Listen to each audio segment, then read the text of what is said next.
AWS 이노베이트 온라인 컨퍼런스에 오신 여러분 환영합니다. 저는 김종선입니다. AWS에서 솔루션스 아키텍트 일을 맡고 있고요. 현재 글로벌 스케일 엔터프라이즈 고객사들을 담당하고 있는 솔루션스 아키텍트로 기업 내에 있는 클라우드 네이티브 혹은 기존의 레거시를 모두 클라우드 기반의 IT 혁신이나 디지털 트랜스포메이션을 완성하실 수 있도록 기술적인 지원을 해드리고 있습니다. 오늘 저는 포캐스트를 활용한 비즈니스 성과 예측하기라고 하는 주제로 18년 리인벤트에서 발표된 아마존 포캐스트 기능을 소개해드리고 데모를 보여드리도록 하겠습니다. 오늘 준비된 아젠다는 전통적인 예측 기법을 활용해서 혹은 그 이외에 어떤 트렌드를 반영한 예측이라고 하는 비즈니스 케이스들을 살펴보고요. 아마존 포캐스트의 전체적인 기능과 빌트인 되어 있는 알고리즘, 그리고 만들어진 모델을 평가하는 부분, 그 다음에 이를 통해서 전체적인 아마존 포캐스트의 기능을 확인할 수 있는 데모를 통해서 전체적인 내용을 소개해 드리도록 하겠습니다. 먼저 포캐스팅이라고 하는 것들은 미래를 예측하는 어떤 과학이다라고 이야기할 수 있습니다. 오늘날 기업에서는 기업 내에 있는 제품의 수요나 어떤 리소스 요구량, 금융 실적과 같은 어떤 비즈니스 성과를 정확하게 예측을 하는 것을 굉장히 중요하게 생각을 하고 있습니다. 이를 위해서 다양한 시계열 데이터라고 하는 어떤 일련의 기업이 가지고 있는 기록 데이터를 확인하는 방식, 통계하는 방식으로 예측을 만들어내고 있는데요. 기업 내에 어떤 필요한 예측들은 기업의 여러 가지 상황들을 긍정적이거나 혹은 부정적으로 만드는데 큰 영향을 끼치게 되고 있습니다. 보시는 바와 같이 예측을 했지만 오버 포캐스트를 하는 경우에는 자원을 낭비하거나 관리 비용을 더 지불하게 되어야 되는 상황이 만들게 되고, 언더 포캐스트를 하게 되면 여러 가지 비즈니스 기회 손실을 만들게 됩니다. 그렇기 때문에 이러한 예측들은 굉장히 중요한 요소들인데요. 하지만 이러한 예측이 기존에 있었던 비즈니스의 과거 데이터를 기준으로 결정된다라고 하는 것만으로, 그다음에 판매량을 예측하거나 금융의 어떤 변화를 예측하거나 하는 것이지만, 사실 이와 관련해서는 실제로는 여러 가지 관련 있는 데이터들이 필요한 경우들이 있습니다. 또한 추세가 불규칙한 경우들이 있고 데이터가 비어 있거나 없는 경우들도 있기 때문에 예측을 정확하게 내놓는다라고 하는 것들은 굉장히 어려운 일이 될 수 있는 거죠. 아마존닷컴에서는 실제로 이러한 예측 기법들을 오랫동안 고민을 해왔고, 이런 기법들이 아마존닷컴의 판매와 영향이 있었습니다. 처음에 95년도에 아마존닷컴을 출시하고 이를 통해서 제품을 판매하기 시작한 이후로 전통적인 통계 기법으로 제품의 수요 예측이 충분히 가능했습니다. 어떤 지역의 어떤 고객이 생필품을 언제 사고 그게 어떤 요일에 판매가 되고, 시즌별로도 여름에 판매되는 물건과 겨울에 판매되는 물건의 것들이 정확하게 있었기 때문에 이를 유통할 수 있게끔 지속적이고 반복적인 패턴을 통계적으로 알아내는 일은 어렵지 않았던 거죠. 하지만 상품의 수요가 굉장히 많아지고 여러 가지 변수들이 생김으로써 복잡한 문제들이 생기게 됐습니다.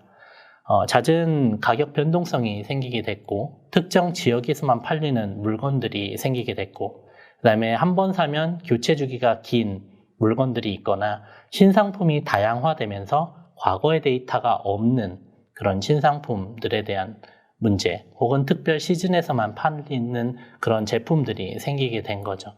이런 것들은 복잡한 예측이라고 하는 관점에서 복잡한 케이스들의 유형 중에 하나가 되고 있는 거죠.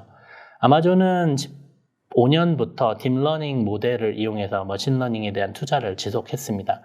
분명한 것은 기존의 통계적 기법으로도 해결할 수 있는 문제들은 해결을 했고, 그 통계적인 기법으로 해결할 수 없는 방금 말씀드렸던 그런 문제들에 대해서 예측하기 위한 방법들을 고민을 한 거죠.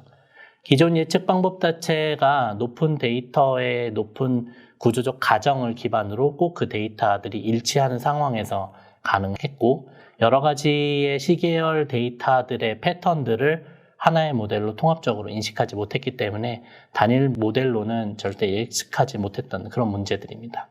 이에 비해 딥러닝 기반의 예측은 구조적인 부분을 약화시키면서도 모든 시계열 데이터들을 활용해서 패턴을 파악을 하고 이를 바탕으로 한 통합 모델을 구성할 수 있었고, 이에 여러 가지 제품에 관련 있는 메타데이터나 연관 있는 타임 시리즈 시계열 데이터들을 지속적으로 학습시킴으로써 모델의 성능을 보완시키는 게 가능했었습니다. 이를 바탕으로 아마존닷컴은 기존 대비 15배 이상의 예측의 정확도를 높임으로써 비즈니스를 더 확장시키는 데 도움을 얻었다, 이렇게 보실 수 있을 것 같습니다. 아마존닷컴에서의 예측은 결과적으로 고객과의 약속을 이행하는 데 큰 역할을 하게 됩니다. 매일 4억 개가 넘는 제품의 수요를 예측하거나 지속적으로 원가를 점검할 수 있는 방안 등을 고려해서 기존에 있었던 어떤 배송의 방법을 해결하거나 재고 관리의 비용 등을 절감할 수 있는 방법들을 계속 예측을 하는 거죠. 그러면서 결과적으로 당일 배송이 가능한 그 지역의 여러 가지 옵션들을 한 번은 제공하는 이런 예측들이 이 아마존닷컴에서 예측을 바탕으로 한 비즈니스 유형의 변화다라고 보실 수 있을 것 같습니다.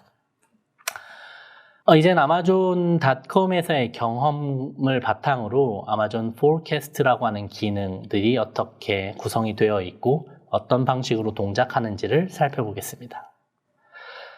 아마존 포캐스트를 비롯해서 AWS에는 머신러닝을 위한 다양한 제품군들이 스택으로 준비되어 있습니다. 최상단의 AI 서비스라고 하는 것들이 API 서비스들을 기본적으로 제공을 하는 것들입니다. 포캐스트는 그 중에 하나고, ML 스택에 대한 여러 가지 정보는 오늘 준비된 다른 세션들을 통해서 충분히 들으셨으리라 생각합니다.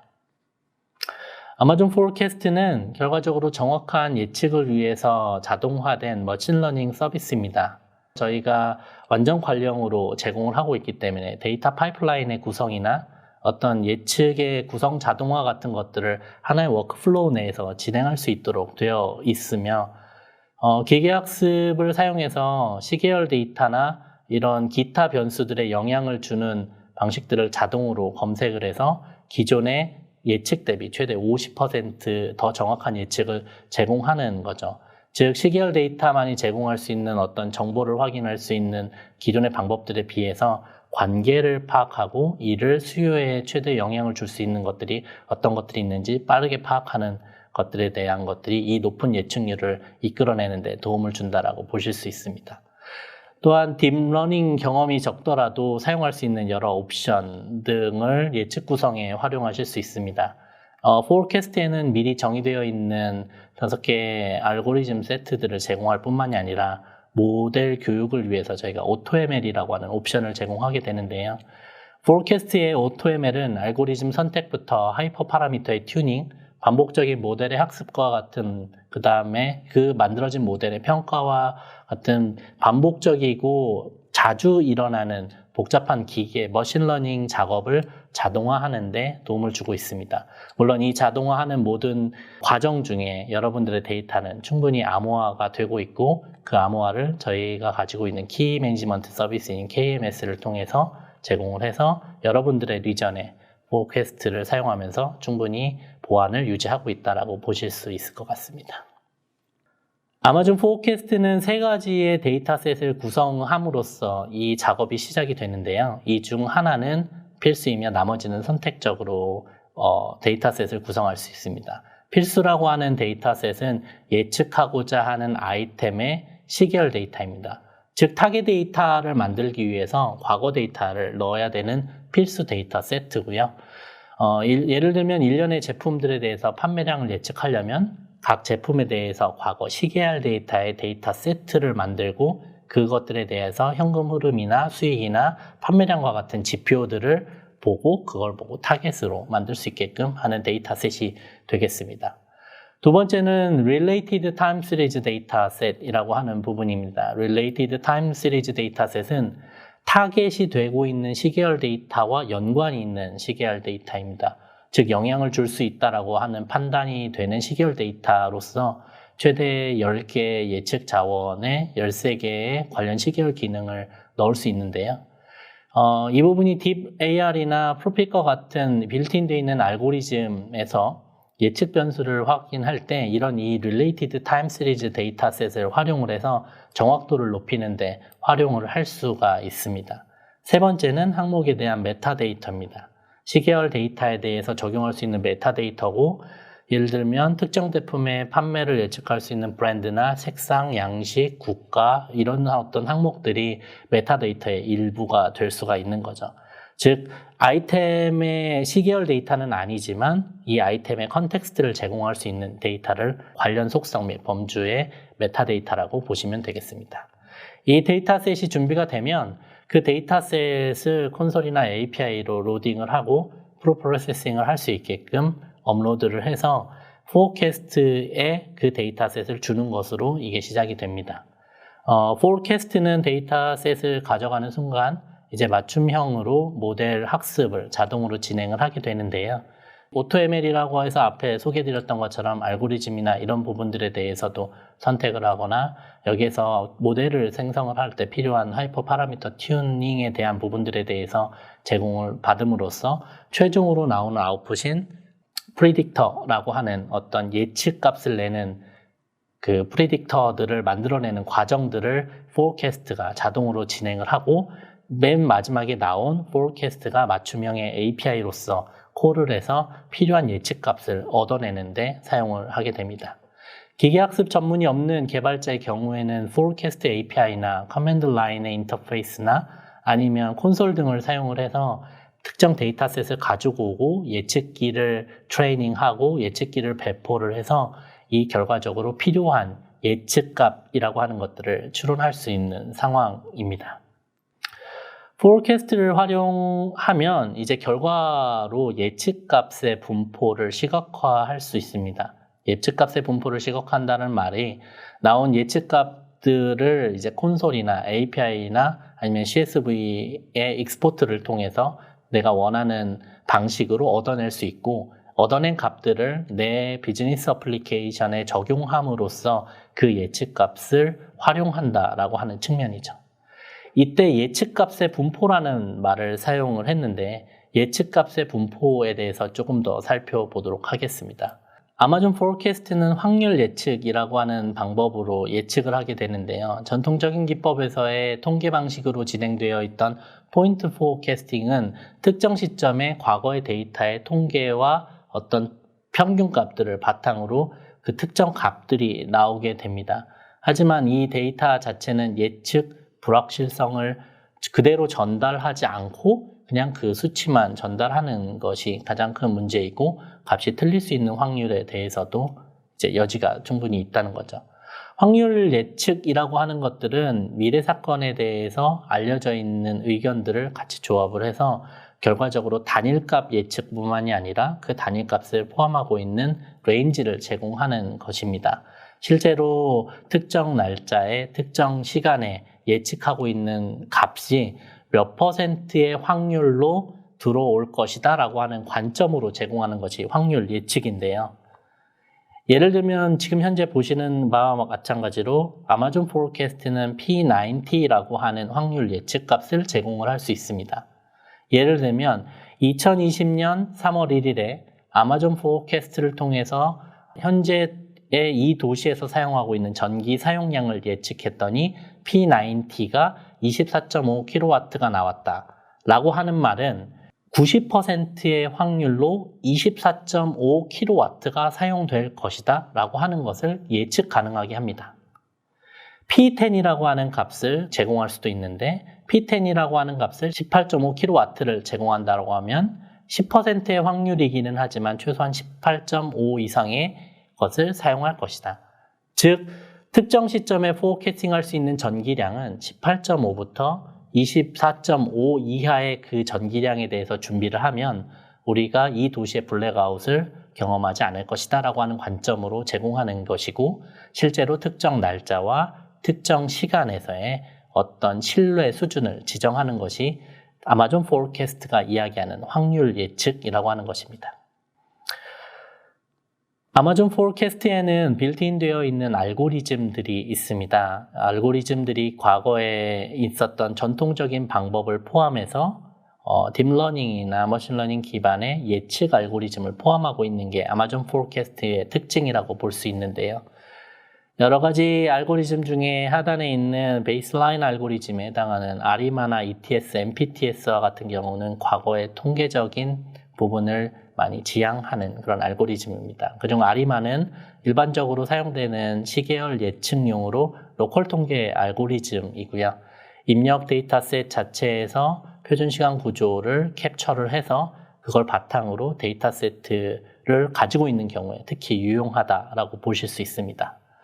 실제로 이 고정 시계열의 데이터세트 자체는 단순히 숫자뿐만이 아니라 신호나 노이즈의 조합 같은 것들도 포함할 수 있기 때문에 어떤 정형적인 진동의 패턴이나 아니면 노이즈 혹은 계절적인 요소가 있다라고 한다면 이를 통해서 신호를 분리해서 이를 가지고 추론을 진행할 수 있도록 모델을 만들 수 있습니다. 전통적인 모델이기 때문에 개별적 예측을 해야 하고 데이터 자체가 강한 구조적 가정을 가지고 있기 때문에 이를 바탕으로 통계가 나오는 터라 높은 데이터의 효율을 내고 있고 실제로 지금도 현재도 많이 사용하고 있는 잘 알려져 있는 실질적 업계 표준 중에 하나가 되고 있습니다. 하지만 여러 데이터들이 있고 시계열들이 갖고 있는 데이터의 연관 패턴을 인식하지 못하기 때문에 그런 종류의 데이터를 바탕으로 모델을 만들어야 되는 경우에는 적합치 않은 그런 알고리즘이라고 볼 수 있을 것 같습니다. 유사하게 ETS도 시계열에 일반적으로 사용되는 로컬 통계 알고리즘 중에 하나고요. 하지만 ETS 알고리즘은 데이터 중에 계절성이나 주요 가정이 있는 데이터 세트에 특히 유효하다고 볼 수 있을 것 같습니다. ETS는 기존에 있었던 시계열 데이터 세트 내 모든 예측에 대한 가중평균을 계산해서 예측을 하고 이 가중치가 스무딩 파라미터라고 하는 상수 파라미터가 되는데 그 파라미터를 조정함으로써 모델의 효율성을 높일 수 있는 방식으로 제공을 하고 있습니다. 아마존 포캐스트 내부에는 이 ETS를 지원하는 하이퍼 파라미터로 데이터 프리퀀시가 있는데 그 프리퀀시에 대한 조정이 말씀하신 모델의 효율성을 높일 수 있는 상수 파라미터라고 보실 수 있습니다. MPTS 알고리즘 자체는 약간 기존의 확률적인 예측자보다 조금 더 확장이 가능하다라고 볼 수 있을 것 같아요. 왜냐하면 시계열 데이터들을 예측을 하고 그거에 대한 예측값이 제한되는 건 동일한데 하지만 시계열이 간헐적으로 튀거나 아니면 0이나 아니면 데이터가 없는 경우 즉 이럴 때 이런 데이터셋에 유용하도록 되어 있습니다. 그래서 데이터의 개수가 적을 때조차도 어떤 수요를 예측하거나 하는데 굉장히 주요하게 되어 있는데요. 아마존 포캐스트 MPTS 예측자는 계절이나 기후와 어떤 계절 기후 예측치에 대한 부분들을 포함하고 있어서 지난 계절의 어떤 관측치를 샘플링 해가지고 일정 확률로 이를 하이퍼 파라미터 조정 시에 사용할 수 있도록 되어 있습니다. 이는 조정을 함으로써 이네이블해서 사용을 할 수 있는 방식이고요. 결과적으로 계절적 패턴이 있는 데이터라고 하는 경우에는 이 MPTS 알고리즘을 바탕으로 해서 시계열을 데이터를 제공을 하고 모델 트레이닝을 진행하면 더 효율적이다라고 생각하실 수 있을 것 같습니다. 프로핏은 기존에 있었던 로컬 알고리즘에 조금 더 플렉서블한 로컬 베이시한 구조의 시계열 모델입니다. 이 프로핏 같은 경우에는 통계적인 기반의 데이터들 뿐만이 아니라 강력한 다중계절성이나 아니면 잘 알려져 있긴 하지만 불규칙한 이벤트들을 포함한다거나 데이터 포인트가 역시 누락되어 있거나 엄청 큰 특이값들 그 다음에 비선형 성장의 추세를 갖고 있는 종류의 데이터들이 있는 경우에 특히 유용한 것들로 추세나 계절성, 주기적이나 효율 효과 등에 대한 것들이 있는 데이터셋의 경우에 더 효율적인 알고리즘이다라고 보실 수 있습니다. 딥AR 플러스는 반복적인 신경망을 사용해서 스칼라 시계열을 생성하는 지도학습 알고리즘입니다. 실제 현실에서는 단일 모델을 이용해서 다양한 시계열과 결합해가지고 교육하는 게 이득이 될 수 있는 거죠. 예를 들면 주발에 어떤 스파이크가 있거나 아니면 특정 요일에 스파이크가 있는 이존적인 패턴이 있는 경우 쉽게 학습할 수 있도록 딥AR 플러스는 관련 시계열들을 자동으로 생성을 해서 결합을 해가지고 모델을 할 수 있도록 제공을 하는 거죠. 즉 타임 시리즈 데이터에 타겟하는 데이터에 related 타임 시리즈와 관련 있는, 즉 내가 예상하고 싶은 여러 시계열이 있는 경우 이런 데이터들에 기반한 모델을 만드는 데는 DeepAR 플러스가 보다 효과적으로 사용이 될 수 있습니다. DeepAR 플러스는 세이지메이커에 빌트인 되어 있는 DeepAR 알고리즘을 개선한 상태로 제공이 됩니다. 단일 교육을 실행하는 동안 DeepAR 플러스는 어떤 학습 속도를 줄여가지고 필요한 손실이나 예상 오류를 줄이게끔 제공을 하고 있기도 하고요. 여러 모델을 사용하는 DeepAR 알고리즘 자체의 특징으로 교육 실행이라고 하는 그 관점에서 모델 안정성을 크게 높이는 방법으로 모델 평균하는 방법을 사용을 하게 됩니다. 그래서 결과를 좋게 낼 수가 있는 거고요. 굉장히 큰 데이터 세트를 사용하는 경우 DeepAR 플러스는 스트리밍 샘플링을 적용하기 때문에 데이터셋의 큰 경우에 대해서도 가중치 기반으로 샘플링을 하고 이를 모델에 바탕함으로써 수백만 개의 시계열 데이터들을 한 번에 트레이닝 할 수 있는 그런 상황을 만들 수가 있습니다. 이 하이퍼 파라미터 튠의 러닝 레이트나 컨텍스트 랭스와 같은 값들을 조정함으로써 내 데이터에 맞는 모델의 성능을 구성할 수 있는 알고리즘이기도 합니다. 따라서 시계열 예측을 위한 DeepAR 플러스는 10만 개 이상의 모델링을 한 번에 진행을 하거나 관련 시계열의 데이터가 없는 콜드 스타트 예측을 가능하게끔 진행을 할 수가 있습니다. 이 DeepAR 플러스를 할 때는 몇 가지 베스트 프랙티스가 있는데요. 교육 및 테스트 데이터셋을 분리할 때를 제외하고는 교육할 때나 테스트할 때나 아니면 추론을 할 때 전체 시계열을 한 번에 제공함으로써 데이터를 크게 유지하는 것이 굉장히 중요합니다. 또한 예측치의 값들을 나중에 뽑아낼 때 굉장히 큰 값, 한 400 이상의 값들을 사용을 하게 되면 모델이 점점 느려지고 정확도가 떨어지기 때문에 이런 그 예측치의 값들을 크게 사용하는 것보다 빈도를 조정을 해서 사용하는 게 좋습니다. 예를 들면 1시간보다는 하루, 아니면 뭐 1분보다는 10분 등을 그러니까 조정함으로써 그 프리딕션 랭스가 굉장히 큰 데이터셋에 대해서 많은 프리딕션을 원하는 경우에 대해서 충족을 한다. 이렇게 보실 수 있을 것 같고요. 그리고 가장 중요한 것은 모델을 가능한 굉장히 많은 빈도로 트레이닝 할 수 있도록 하는 것이 중요합니다. DeepAR 플러스 같은 경우 세이지메이커를 통해서 이 알고리즘을 학습할 수도 있는데요. 시계열 데이터를 준비를 하고 이 데이터를 바탕으로 트레이닝을 하고 배포를 해서 추론을 진행하는 전체 일련의 과정들을 하고 있는 여러 샘플들이 노트북 샘플로 제공이 됨으로써 여러분들이 실제 세이지메이커 내부에서 타임 시리즈의 포캐스팅을 할 수 있는 여러 가지 방법들과 하이퍼 파라미터 튠을 한다거나 하는 상세 레벨에서의 조정을 통해서 모델의 성능을 높이는 여러 가지 방법들을 확인해 보실 수가 있습니다. 만들어진 포캐스트는 결과적으로 평가를 통해서 지속적으로 개선이 되어야 합니다. 그 개선을 하기 위해서는 여러 가지 예측에 대한 평가들이 이루어져야 하는데요. 예측 평가에 대한 좋은 방법은 결과적으로 비즈니스 케이스에 가장 적합한 퀀타일을 선택하는 데서부터 시작합니다.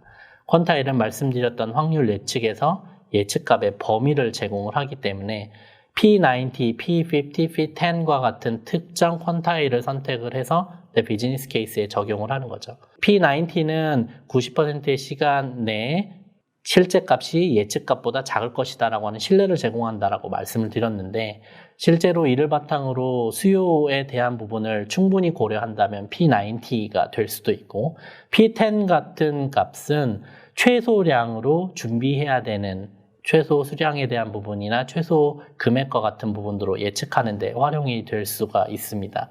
하기 때문에 이 P90나 P50, 민값이나 P10과 같은 이런 매트릭들을 활용을 하셔서 평가를 하셔야 되는 부분이 있고요. 그 외에도 에러 펑션이나 퀀타일 로스, RMSE와 같은 특정 값들을 가지고 이 모델에 대한 평가를 진행을 해야 합니다. 에러 로스 같은 경우는 실제 값과 예측 값 사이의 오류를 계산해서 머신러닝을 평가하는 데 사용을 하고 있고 에러 펑션 같은 경우는 알고리즘이나 데이터의 성격에 따라 다르기 때문에 선택적으로 활용하실 수 있는 상황입니다. 퀀타일 로스 같은 경우는 실제로 예상값이 실제 값과 얼마나 차이가 있는지를 계산을 하게 됩니다. 각 분위에서 평균 수에 대한 백분율로 계산이 되는 부분이 있고요. RMSE 같은 경우는 역시 실제 목표값과 예측된 값의 차이를 하고 그 차이에 대한 제곱을 통해서 그 제공을 하게 됩니다. 즉 그렇기 때문에 RMSE 지표 자체는 오차가 커지면 커질수록 RMSE 값이 증가를 하고 그 값이 크게 증가했다라고 하는 것은 잘못 예측됐다라고 하는 것들을 판단하는 지표가 되겠습니다. 이런 종류의 지표들을 통해서 이 모델의 성능을 평가를 하게 되는데 트레이닝하고 난 후에 이 각각의 값들에 대한 것들을 콘솔이나 API를 통해서 확인을 하실 수 있도록 리턴을 받으십니다. 그 값이 모델을 개선하는데 확인하는 어떤 스레시홀드가 되는 거죠. 예측을 평가하고 여러 가지 시나리오에 대한 정확성이나 아니면 데이터들을 바탕으로 이 모델의 성능에 대한 부분을 조정을 해서 최종 프리딕터가 나오기 전까지를 처리하려면 프리딕터 매트릭이라고 하는 것들이 사용이 됩니다. 그리고 포캐스트는 백테스팅이라는 기법을 통해서 이 매트릭을 생성을 하게 되는데 백테스팅 기법이라고 하는 것들은 보시는 바와 같이 갖고 있는 데이터셋을 트레이닝 셋과 테스트 셋을 자동으로 나눠서 분리를 하고 그 분리되어 있는 값을 바탕으로 트레이닝을 하도록 되어 있는 거죠. 이 백테스트 윈도우 옵셋이라는 파라미터가 있고 지정되지 않은 경우에는 포켓 호라이즌이라는 파라미터 값을 사용을 합니다. 이 값은 결과적으로 내가 얼마만큼의 데이터셋을 분리를 할 거냐라고 하는 관점으로 진행을 하고 500개의 데이터 포인트 혹은 전체 데이터 길이의 3분의 1 중 작은 값이 최대값이 되겠습니다. 왼쪽에 보는 차트가 그 부분의 forecast horizon의 값으로 트레이닝 데이터셋을 나눈 것을 보실 수 있고요. 오른쪽에 있는 그림은 그런 시나리오를 몇 개를 만들어서 이 데이터셋을 운영을 할 거냐라고 하는 작업입니다. 역시나 같은 종류의 파라미터로 number of backtest windows라고 하는 파라미터의 값이 있고 그 값의 기본값은 1입니다. 최대값은 5로 1부터 5까지 조정함으로써 1위인 경우에는 왼쪽과 같이 단순하게 한번 조정을 해서 트레이닝 셋으로 이걸 하나의 시나리오로 하게 되고 5로, 4로, 3으로 조정하는 경우에는 오른쪽에 있는 차트와 같이 여러 가지 시나리오를 바탕으로 트레이닝 셋과 테스트 셋을 나눠서 구성을 하도록 되어 있습니다.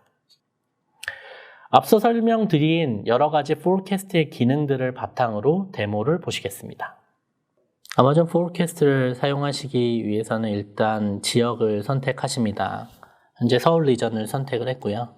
데이터셋 구성을 위해서 데이터셋 그룹을 신규로 만들어 보도록 하겠습니다.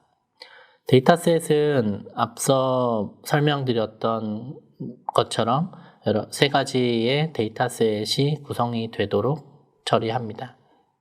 그리고 포캐스팅을 위한 여러 가지 도메인들이 사전 학습되어 있는 것들이 있는데요. 리테일이나 인벤토리 플래닝, 이시트의 사용량을 캐파시티를 예측하는 부분들에 대한 것들이 있는데 저희는 커스텀으로 선택을 해서 진행을 하겠습니다. 데이터셋을 구성할 때는 일단 데이터의 어떤 프리퀀시를 조정을 하고 들어오는 데이터의 스키마를 구성하는 것이 굉장히 중요합니다. 데이터를 앞서 한번 보시면 이는 잘 알려져 있는 전기량에 대한 예측 과거 데이터들을 가지고 저희가 트레이닝을 할 것인데요. 데이터들을 보시면 데이터의 내용 자체가 타임스탬프와 타겟하고 있는 사용된 전기량과 그다음에 각 클라이언트별로의 그 카테고리가 분리가 되어 있기 때문에 실제로 이와 같은 데이터가 시간 단위로 이런 스키마를 통해서 들어올 것이다 라고 하는 것들이 조정이 되는 게 이 데이터 스킴과 데이터 프리퀀시에 대한 어떤 조정들을 하는 과정이 되겠습니다. 이를 통해서 데이터셋을 만들게 됩니다.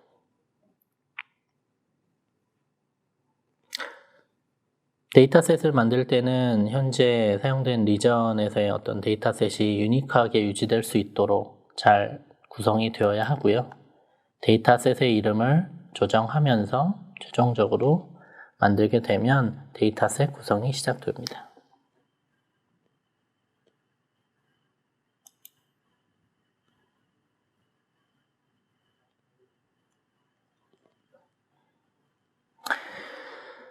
데이터셋에 대한 스킴이 구성이 된 다음에는 타임 시리즈 데이터를 임포트하기 위한 잡을 구성을 하게 되는데요. 실제로 타임스탬프의 포맷과 그 다음에 그 데이터를 S3로부터 읽고 쓰는 작업을 하기 위한 IAM 롤을 만들어서 내 데이터가 있는 S3 버킷을 지정한 IAM 롤을 부여를 하고 그 데이터가 있는 데이터의 위치에 버킷 위치를 스페시픽하게 지정함으로써 데이터 임포트를 시작할 수 있습니다. 데이터 임포트를 하게 되면 이렇게 그 전체 데이터를 읽어드리는데 시간이 걸리고 완료가 되면 스테이터스 상태가 이와 같이 액티브로 변화되는데 수분이 소요가 될 수 있습니다. 데이터셋이 액티브가 되어야 프리딕터의 트레이닝을 시작할 수가 있습니다. 그래서 데이터셋이 S3의 특정 파일로부터 제대로 들어왔고 아이템에 대한 엔트리 개수와 그 다음에 타겟 데이터에 대한 분류 작업이 자동으로 된다라고 말씀드렸는데 이제 그런 부분들에 대해서 실제로 다 완료가 된 작업들 결과를 매트릭을 보실 수가 있으시고요. 이렇게 액티브가 되어 있는 데이터셋이 있어야 이제 프리딕터를 실제로 만들어낼 수가 있습니다. 프리딕터를 위해서는 프리딕터 이름을 적고 그 프리딕터에서 사용하는 어떤 예측을 얼마만큼 할 건지에 대한 호라이즌을 결정하게 됩니다. 데이터 자체를 시간 단위로 했기 때문에 36개의 호라이즌은 36시간 이내의 데이터를 예측하는 그 부분을 이야기를 하게 되고 forecast frequency 자체도 데이터 자체가 시 단위의 데이터였기 때문에 이를 시간으로 조정하는 작업이 필요합니다. 알고리즘을 선택을 할 때 AutoML과 매뉴얼을 각각 선택을 할 수 있는데 AutoML의 경우에는 특정 알고리즘을 선택할 필요 없이 그 데이터셋의 전체 알고리즘에 통해서 가장 맞는 알고리즘의 결과와 트레이닝된 결과를 전달하기 때문에 여기서는 AutoML을 기반으로 한 트레이닝을 시작해 보도록 하겠습니다. 역시나 트레이닝하는 데는 시간이 오래 걸리고 특히나 AutoML을 선택해서 했기 때문에 한 번의 작업이 아닌 여러 작업을 동시에 진행한 결과를 얻어내게 되고 이와 같이 액티브로 되어 있는 상황이 되어야 실제로 포캐스트를 룩업할 수 있는 상태가 됩니다. 여기선 시간 관계상 조금 줄이기 위해서 중간 단계가 좀 생략이 됐는데요. 현재 AutoML로 돌린 결과가 DBAR 플러스의 알고리즘이 가장 나은 결과를 전달했습니다. 퀀타일 로스에 대해서 P90에 대해서 약 8.9%, RMS에 대해서 349 정도의 값이 나온 게 다른 알고리즘들에 비해서 좋은 성능을 냈다라고 볼 수 있게 결과가 나왔고 다른 알고리즘의 결과도 역시나 트레이닝의 결과로 RMS나 퀀타일 로스 등을 다 비교를 함으로써 내게 맞는, 내 데이터셋에 맞는 적합한 알고리즘이 어떤 것이다라고 하는 것들을 보실 수가 있고 현재 콘솔에서는 이 부분들에 대한 조정을 특별히 할 수 없지만 세이지메이커에서는 각 파라미터의 조정을 조금 더 세밀하게 진행할 수 있기 때문에 콘솔에서는 이 기능의 전체 워크플로우를 이해하는 데만 초점을 두시면 좋겠습니다. 만들어진 프리딕터를 바탕으로 forecast를 선택을 합니다. forecast에 사용될 그 프리딕터를 선택을 하고 실제로 내가 예측하고자 하는 퀀타일의 타입을 선택을 합니다. 여기서는 10, 50, 75, 90, 그 다음에 중간값인 민값을 가지고 forecast를 만들도록 합니다. 각 값은 콤마로 구별이 될 수 있고 저기에 5개까지 지정을 할 수 있는 퀀타일을 5개까지 지정할 수 있기 때문에 선택을 하시면 최종적으로 포캐스팅한 값이 각각 저 퀀타일을 바탕으로 나오게 됩니다. 역시나 작업이 완료가 되면 스테이터스 상태가 액티브로 변경이 되고 이를 바탕으로 만들어진 포캐스트를 룩업해서 내가 원하는 예측값을 만들어 보겠습니다. 데이터 자체가 2014년도 1월부터 12월까지의 데이터를 바탕으로 했고 호라이즌을 36개로 유지를 했기 때문에 36시간 이내의 데이터들의 어떤 포캐스트를 할 수 있게끔 이렇게 룩업하는 부분을 구성을 하고요. 데이터에 대해서 포캐스트 키를 아이템 아이디에 아까 클라이언트 많은 종류의 클라이언트 중에 클라이언트 21의 고객에 대한 포캐스트 값을 시간 단위로 각각의 10부터 75, 90에 대한 퀀타일의 값들을 각각 얻는 모습을 확인하실 수가 있으십니다. 이 데이터들은 lookup 말고 forecast 메뉴에서 export를 CSV로 할 수 있게끔 구성할 수 있고요. 그렇게 받은 데이터들을 활용하는 것도 방법입니다. 이를 API로 통한다면 API를 통해서 바로 받는 JSON 값에서 90에 대한 RMSE와 퀀타일 로스 값들을 직접 다 확인하실 수가 있으시고요. 그 값들을 내 어플리케이션에서 확인하는 것이 이제까지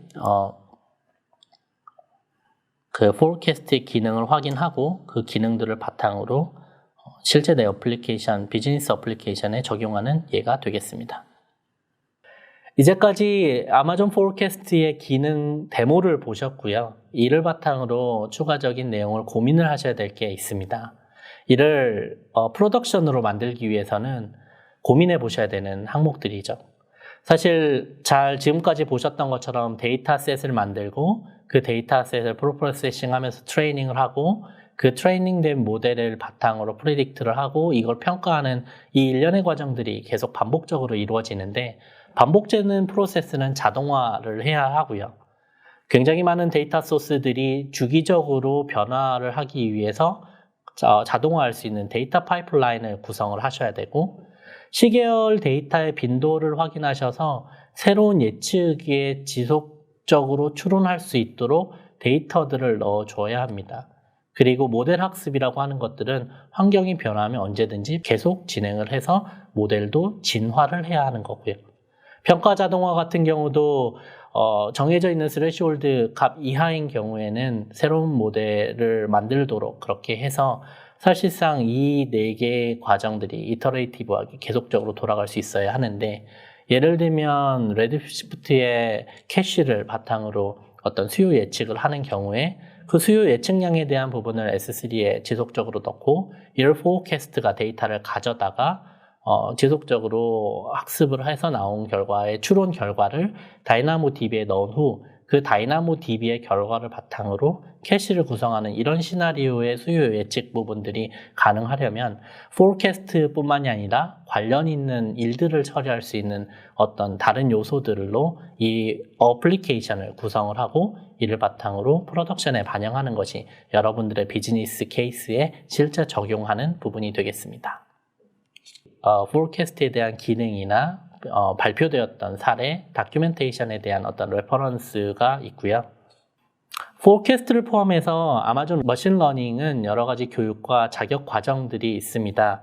전체 팀을 위한 머신러닝 교육들을 각각의 역할에 맞춰서 하실 수도 있고요.